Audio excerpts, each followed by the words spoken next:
চলতি মাসে 23 দিন তাপপ্রবাহ অব্যাহত ছিল এবং 1948 সাল থেকে এক বছরে তাপপ্রবাহের দিনের রেকর্ড শুক্রবার ভাঙতে চলেছে। এই তথ্য নিশ্চিত করেছেন বাংলাদেশ আবহাওয়া অধিদপ্তরের আবহাওয়াবিদ আবুল কালাম মল্লিক। টানা অন্তত 2 দিন তাপমাত্রা 36 ডিগ্রি সেলসিয়াসের বেশি থাকলে তা তাপপ্রবাহ হিসেবে বিবেচনা করে আবহাওয়া অধিদপ্তর। অধিদপ্তরের তথ্য অনুযায়ী রাজশাহী বিভাগে গত 1 এপ্রিল থেকে তাপপ্রবাহ শুরু হয়।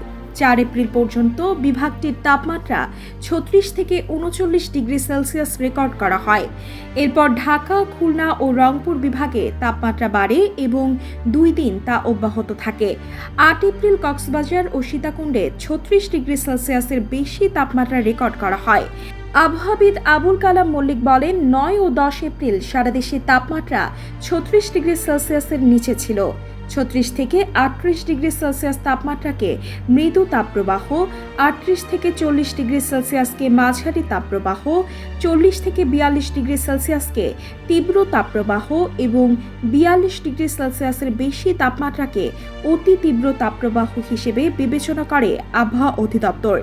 বিশেষজ্ঞরা বলছেন, বৈজ্ঞানিক প্রমাণ ও জলবায়ু সংক্রান্ত রেকর্ড থেকে বোঝা যায় গত কয়েক দশক ধরেই বাংলাদেশে উষ্ণতার মাত্রা ও এর স্থায়িত্ব বাড়ছে।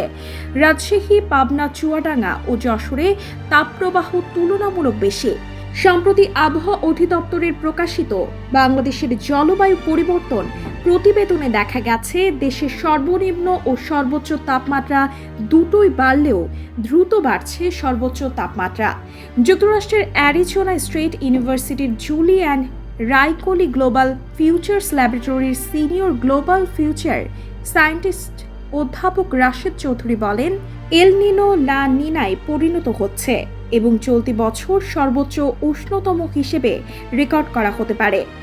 এল নিনোর সময় মৌসুমী বায়ু দুর্বল হয়ে যায়, প্রশান্ত মহাসাগরের উপরিভাগের পানি উষ্ণ হয়ে ওঠে এবং পূর্বের বাতাস স্বাভাবিকের চেয়ে দুর্বল হয়ে পড়ে। লা নিনার সময় সমগ্র প্রশান্ত মহাসাগর জুড়ে বাতাস স্বাভাবিকের চেয়ে বেশি শক্তিশালী থাকে। একই সঙ্গে প্রশান্ত মহাসাগরের বেশিরভাগই স্বাভাবিকের চেয়ে শীতল থাকে। ব্রিটিশ সংবাদপত্র দৈনিক দ্য গার্ডিয়ানের গত 4 এপ্রিলের প্রতিবেদনে বলা হয়েছে, জলবায়ুবিদ ও আবহাওয়া ইতিহাসবিদ ম্যাক্সিমিলিয়ানো হেরেরার মতে দক্ষিণ পূর্ব এশিয়া জুড়ে একটি ঐতিহাসিক তাপপ্রবাহ অনুভব করা হচ্ছে। প্রিয় দর্শক, আজকের মতো এ পর্যন্ত। সবার আগে সকল খবর পেতে ভিজিট করুন নিউজ টিভি বাংলা ওয়েবসাইট। সেই সাথে চোখ রাখুন নিউজ টিভি বাংলা ফেসবুক পেজে।